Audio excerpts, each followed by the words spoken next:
Episode 39. Suamiku seorang CEO. Terserah kalau Bibi anggap aku ikut campur, aku hanya ingin membantu Luffy saja. Karena aku peduli. Alah. Nggak usah pakai belayan si Luffy. Kamu emangnya siapanya Luffy? Teriak Surti dengan wajah bengisnya. Bibi. Tidak perlu berteriak seperti itu. Mas Harlan hanya bertanya baik-baik, kenapa harus marah-marah? Surti tidak terima, ia terus mengoceh tak karuan. Di saat keadaan rumah sedang kacau, Lolita mengambil kesempatan. Ia membawa seorang pria keluar dari kamarnya lewat pintu belakang. Lupita ingin memergokinya tapi ia urungkan, ia takut bibinya bertambah murka. Sekarang begini saja Bi. Surti memotong ucapan Harlan, kau panggil aku Bibi. Sejak kapan aku nikah sama pamanmu?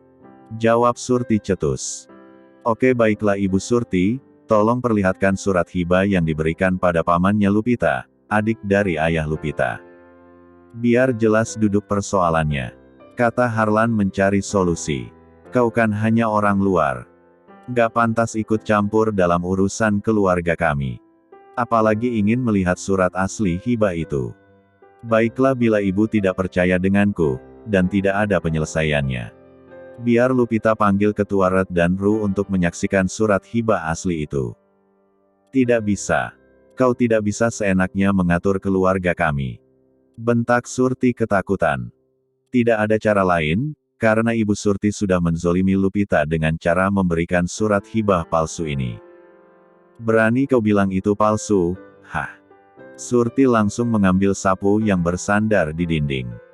Saat tangannya ingin memukul tubuh Harlan, dengan cepat ia menariknya. Luffy. Sekarang kau panggil ketua RT dan 3 orang warga setempat, untuk menyelesaikan masalah ini. Perintah Harlan pada Lupita. Tidak Lupita. Jangan kau ke sana, bikin malu saja, kita bisa menyelesaikannya secara kekeluargaan. Pinta Surti dengan wajah pucat.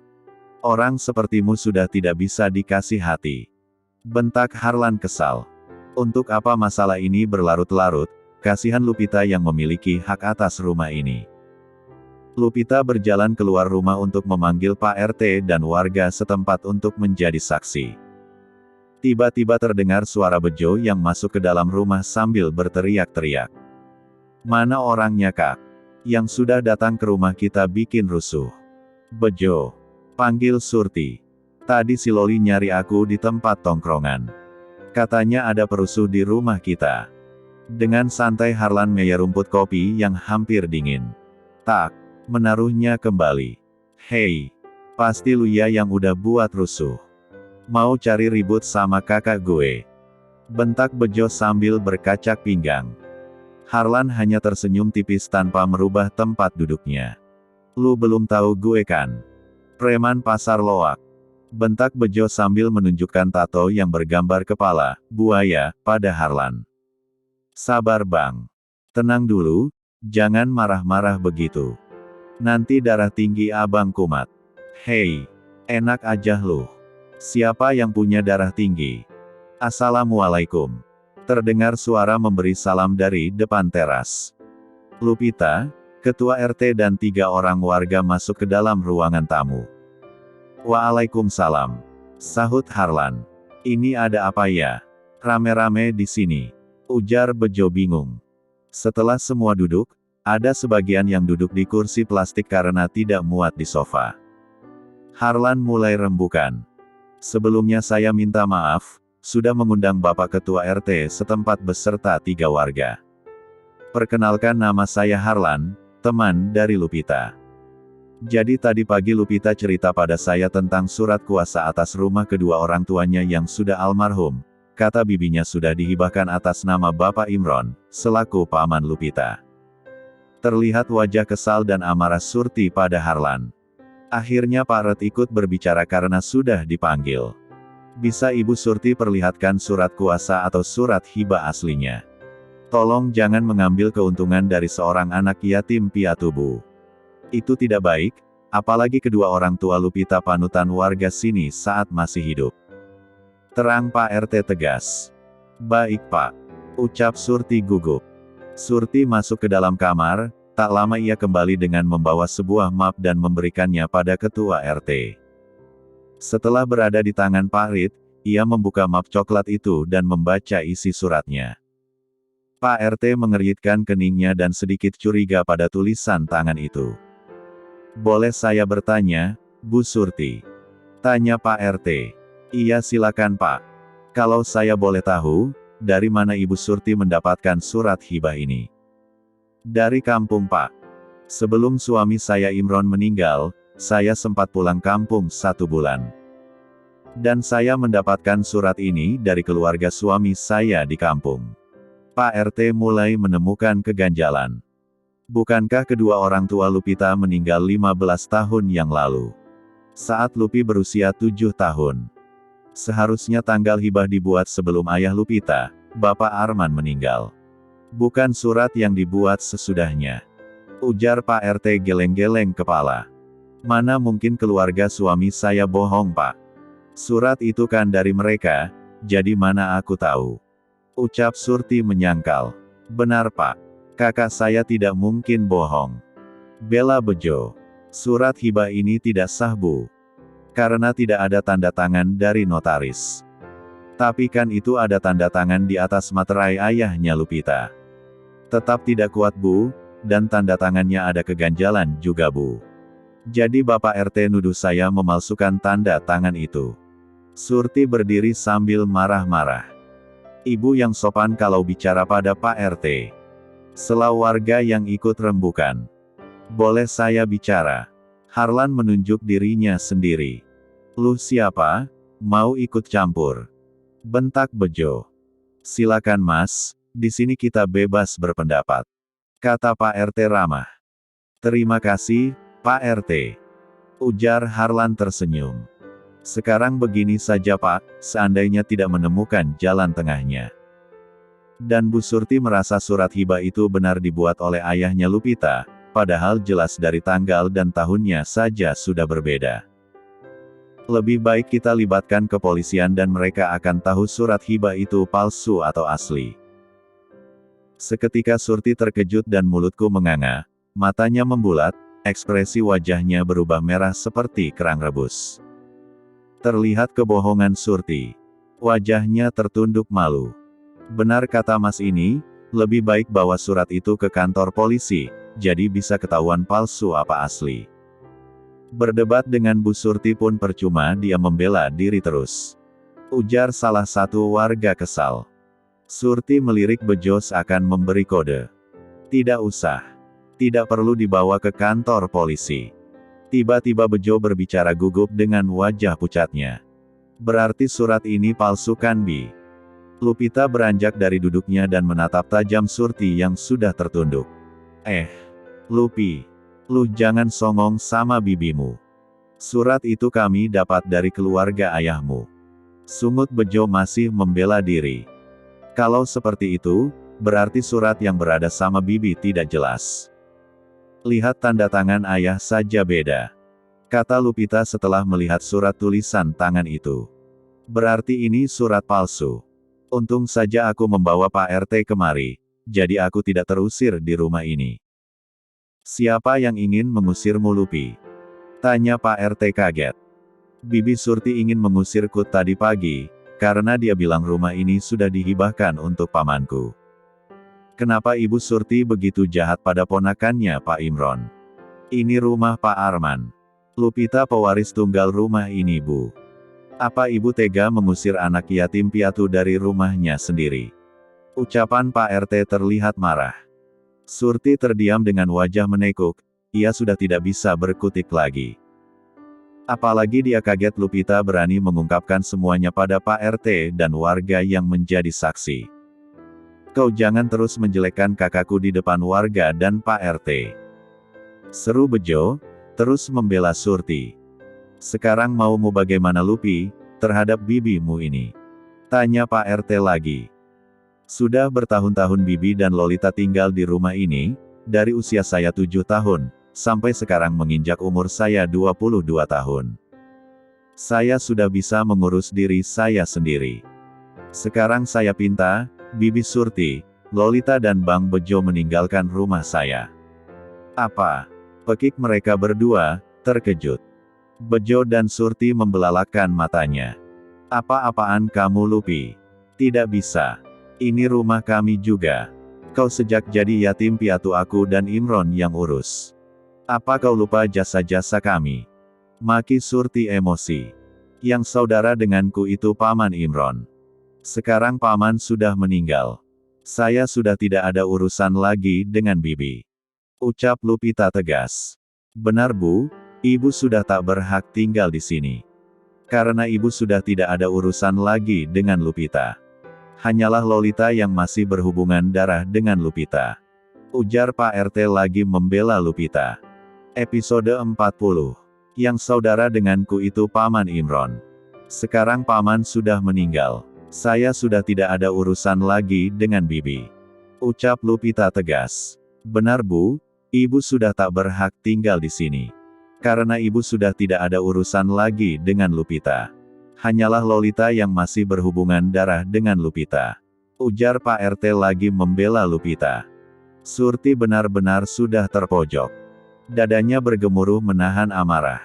Ingin rasanya ia berteriak-teriak memaki Lupita yang terus menatap sinis padanya.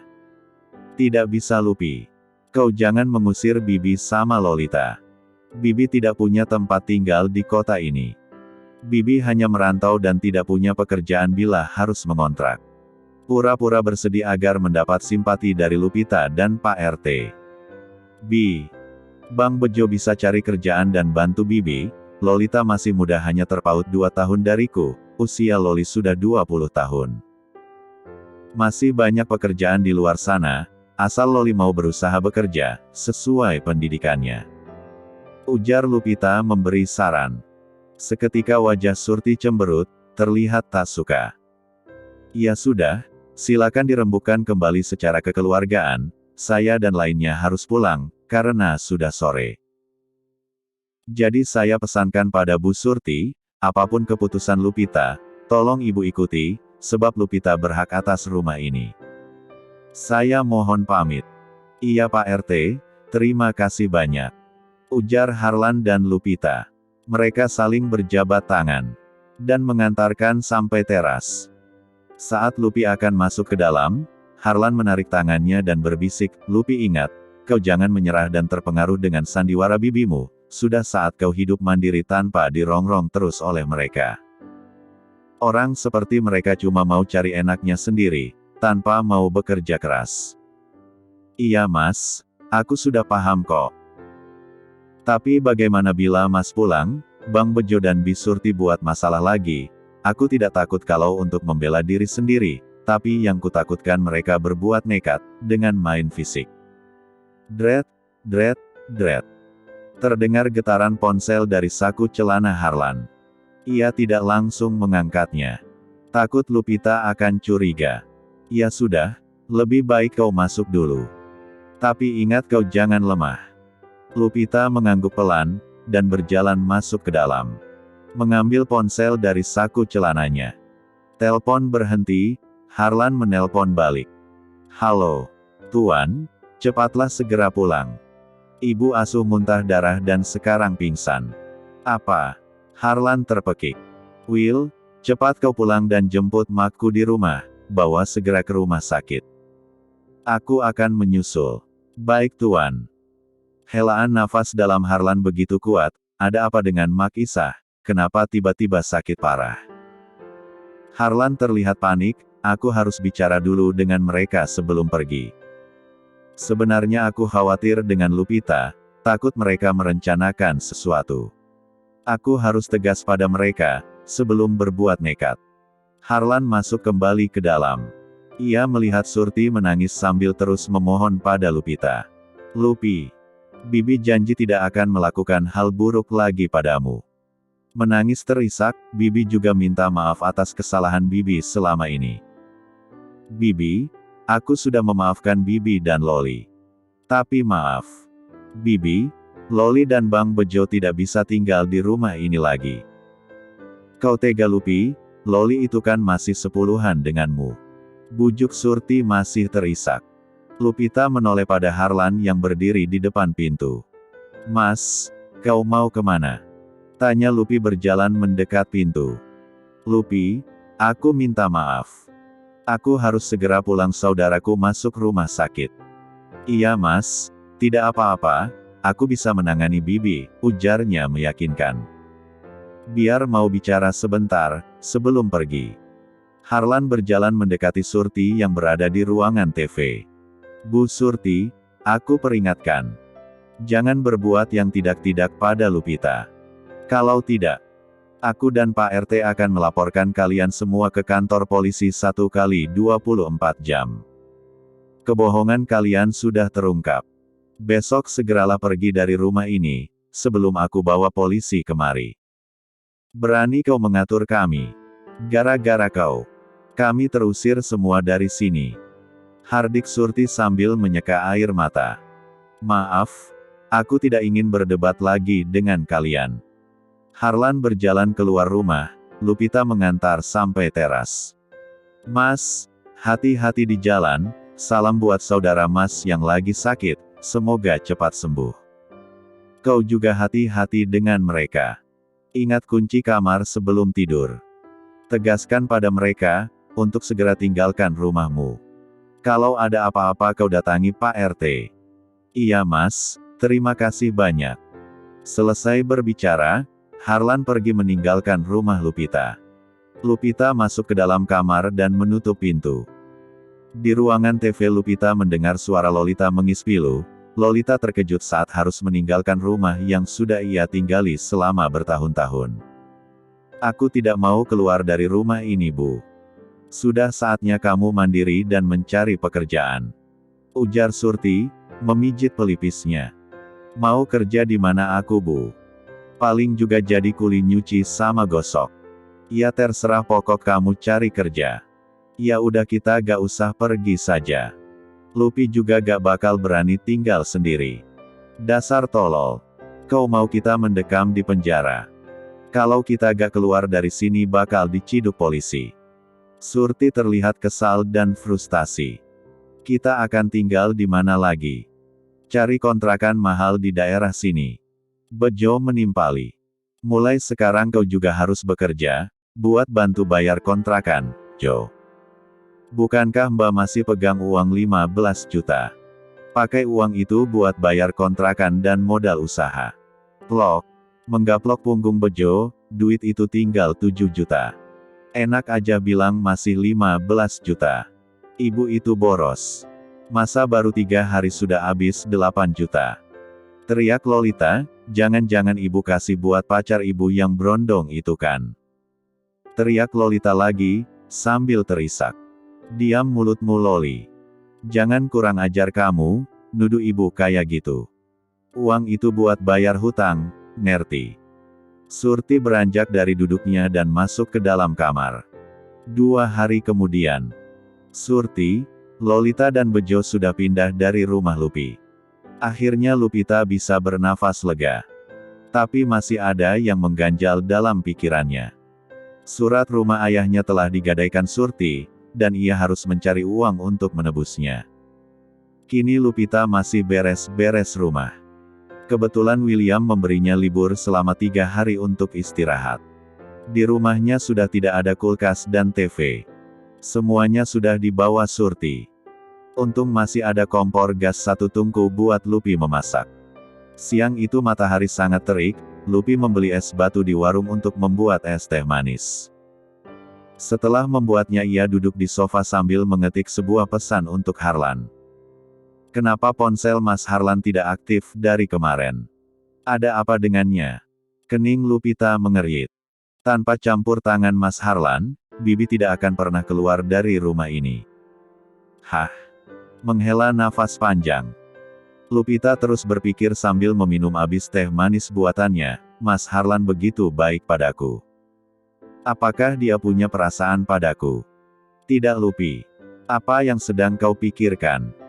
Tidak mungkin Mas Harlan menyukaiku, ia hanya menganggapku teman baik. Dan aku juga tidak punya perasaan apa-apa padanya. Aku hanya menganggap Mas Harlan sebagai kakak angkat.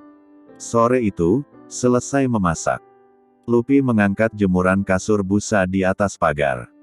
Tiba-tiba masuk seorang ibu parubaya bersama anak gadisnya. Tanpa bertanya dulu ibu itu langsung memaki.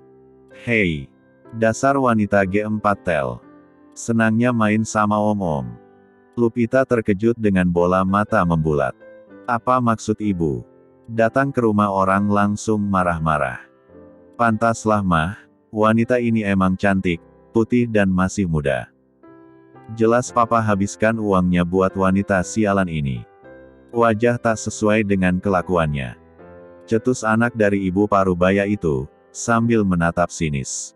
"Hei, sudah berapa lama kamu berhubungan dengan suamiku? Jangan-jangan sudah banyak korbannya. Saya akan laporkan kamu sama RT dan warga sini ya, biar kamu dikeroyok." "Cukup. Dari tadi ibu dan anak ibu banyak bicara. Tanpa memberi saya kesempatan untuk ngomong," seru Lupita membela diri. "Udah mah. Hajar aja. Sudah jelas-jelas wanita ini pelakor. Perebut suami orang. Biar kapok kita hajar saja," seru anak ibu itu. Membuka sendalnya dan ingin memukul Lupita. Diikuti ibunya yang melepas selop berhak.